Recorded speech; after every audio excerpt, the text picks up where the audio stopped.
Lovely sunny morning. Birds seem quite pleased about that. I noticed this dog rose growing in from a neighbouring plot, which I don't mind really, but I might have to cut this one off because it's getting in the way of the polytunnel greenhousey thing we've got. I'll be wanting to get that up and running soon because we've got some melon plants we're going to put in it. This is the stuff I planted last time.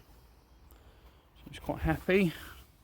These have been hardening off for some time, so they should be fine, but dwarf beans are starting to get flowers on them. Russian kale there is fine. Broad beans are coming along, and our climbing beans. What I might do is in between the climbing beans just put a couple of rows of radishes or something in, so we're not wasting the space. And that's it really for that. So the stuff last time's doing quite well. And this is today's job. These are the squash plants that we've been growing in cold frames at home. So they've been hardening off now for a week or two, so they'll be fine.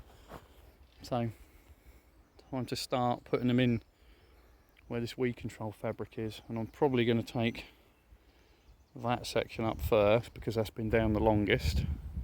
And then we'll see how we get on. And then this bit will be reserved for the others that we've got in the greenhouse because some of the seeds didn't come up. Happens. So we've planted new ones and we've still got plenty of time. You can get away with planting squashes middle of June really, providing the weather's warm. They'll come up quickly. So right, that's it then. Some poppies there, a few more there. But most of this will be covered in weed control fabric soon. Leeks are going to seed. Looks like they've bolted a bit. I think that some of the onions look like they've done the same. So what I might have to do is just take the heads off and we'll eat those as scapes. And I might leave a few to self-seed. But anyway, first things first, weed control fabric up. Prepare this whole section for these squash plants. I've got some other bits and pieces to go in as well actually. I've got these to go in. These are snake beans and they'll go down there. And I've also got some more brassicas, kohlrabi. I think these are turnips, so I'll put those in as well. So that's it.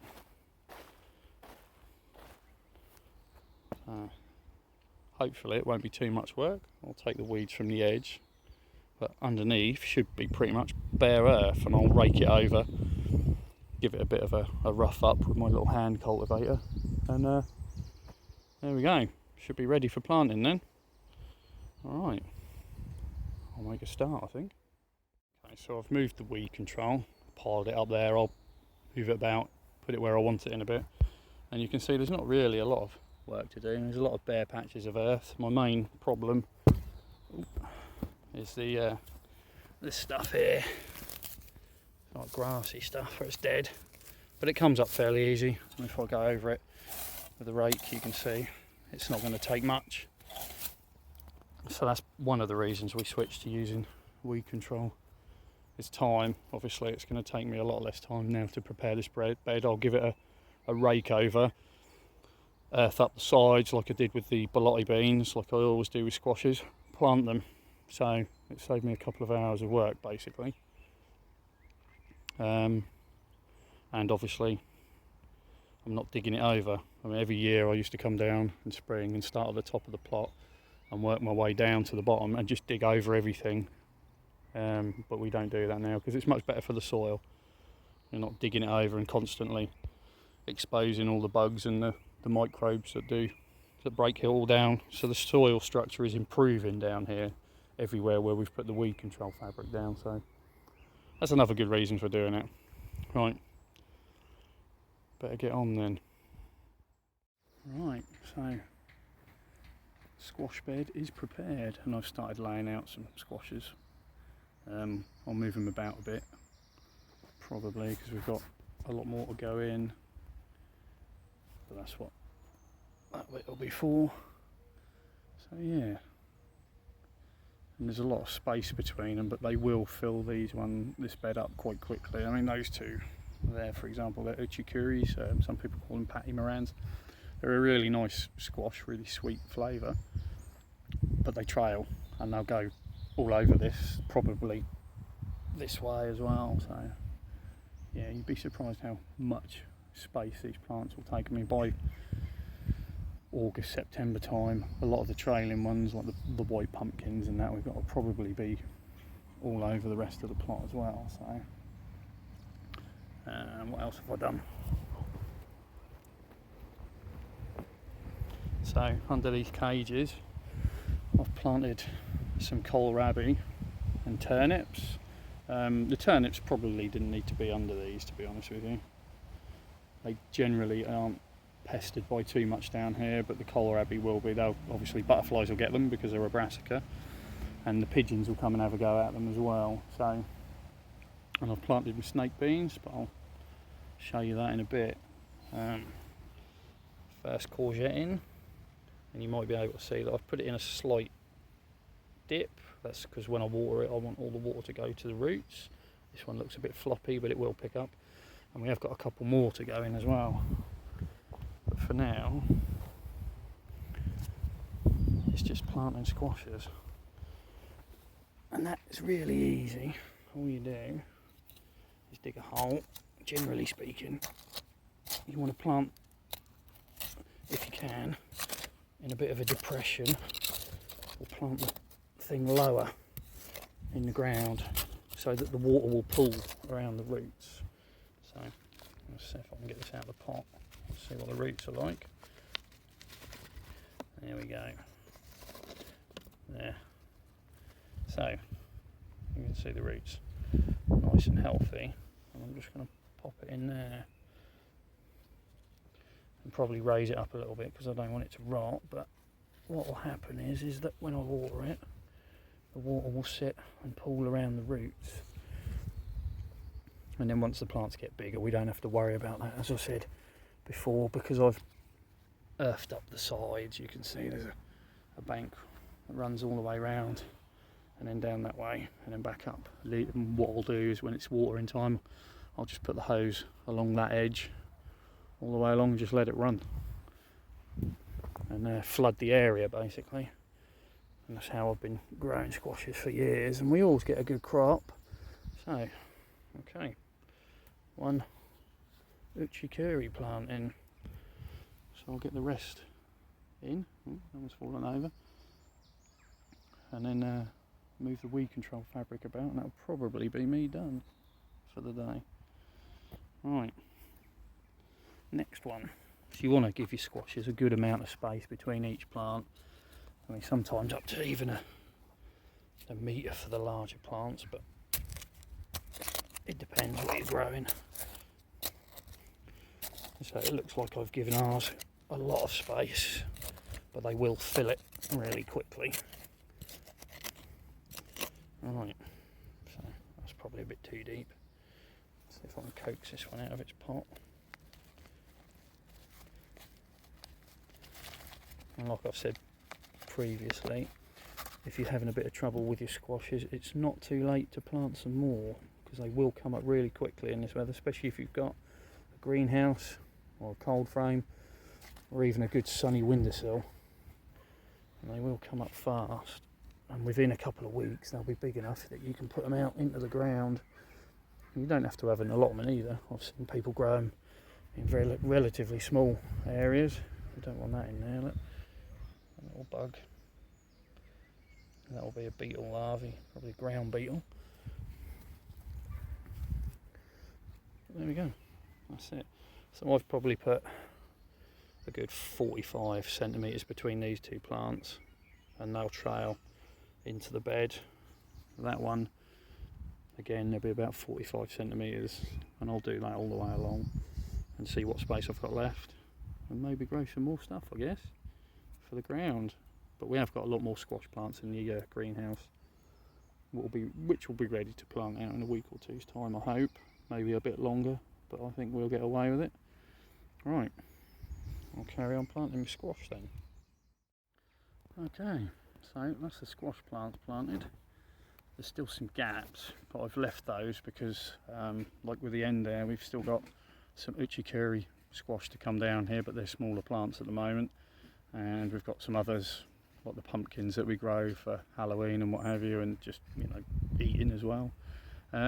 So they'll fill all these gaps. And there's not that many gaps. I think we've got another couple of courgette plants, so once we get those in, and once they start to grow and fill out, they will quickly overtake this entire area, and they'll probably end up trailing into there, and we'll let them. That's never a problem. We just tend to let them roam freely, really. And then whatever else we've got will go in that bed there. So what I'm going to do now is I'm going to water these in because the sun's come out and it is quite warm. I'm going to put eggshells around them as well, but I'll explain that in a bit later. And I'm going to move the weed control fabric about as well, so it might mean getting the shears out. So now it's basically watering, putting the eggshells round, and putting the weed control down. Right, so the eggshells are eggshells, basically. We save our eggshells in a tub. I might do some weeding in there, actually, looking at it. So we save our eggshells in a tub, and what I'm going to do is put a pair of gloves on, crush these up, and put them all around the plants. Now, that will, I mean, they're big enough that they probably won't get plagued by slugs and snails, but just in case, we found putting the weed control, putting the eggshells round stops a lot of that. So that's what I'm now going to do. Better find my gloves. Okay, so that's me done. The squash plants are in, or at least some of them, and I've put eggshell around to help deter the slugs. And that's about it, really. Obviously, with the weather being so warm, it's regular trips down here to water. I've watered a few bits today, and obviously I've watered the squashes in. But there we go, that's that done. Moved the weed control fabric about a bit in some places. Planted these, which are snake beans. We did grow them last year down here, but they didn't do very well, so we'll have to see what happens this year. But apart from that, things seem to be going quite well. I had a bit of a weed around the onions.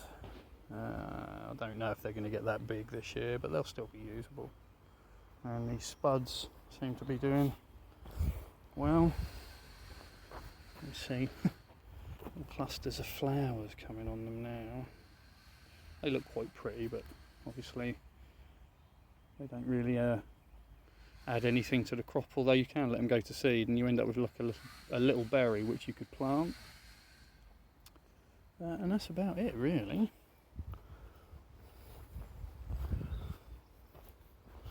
The only other thing to report, and I guess it's a downside of maybe the current situation in the country, I don't know, is you can see here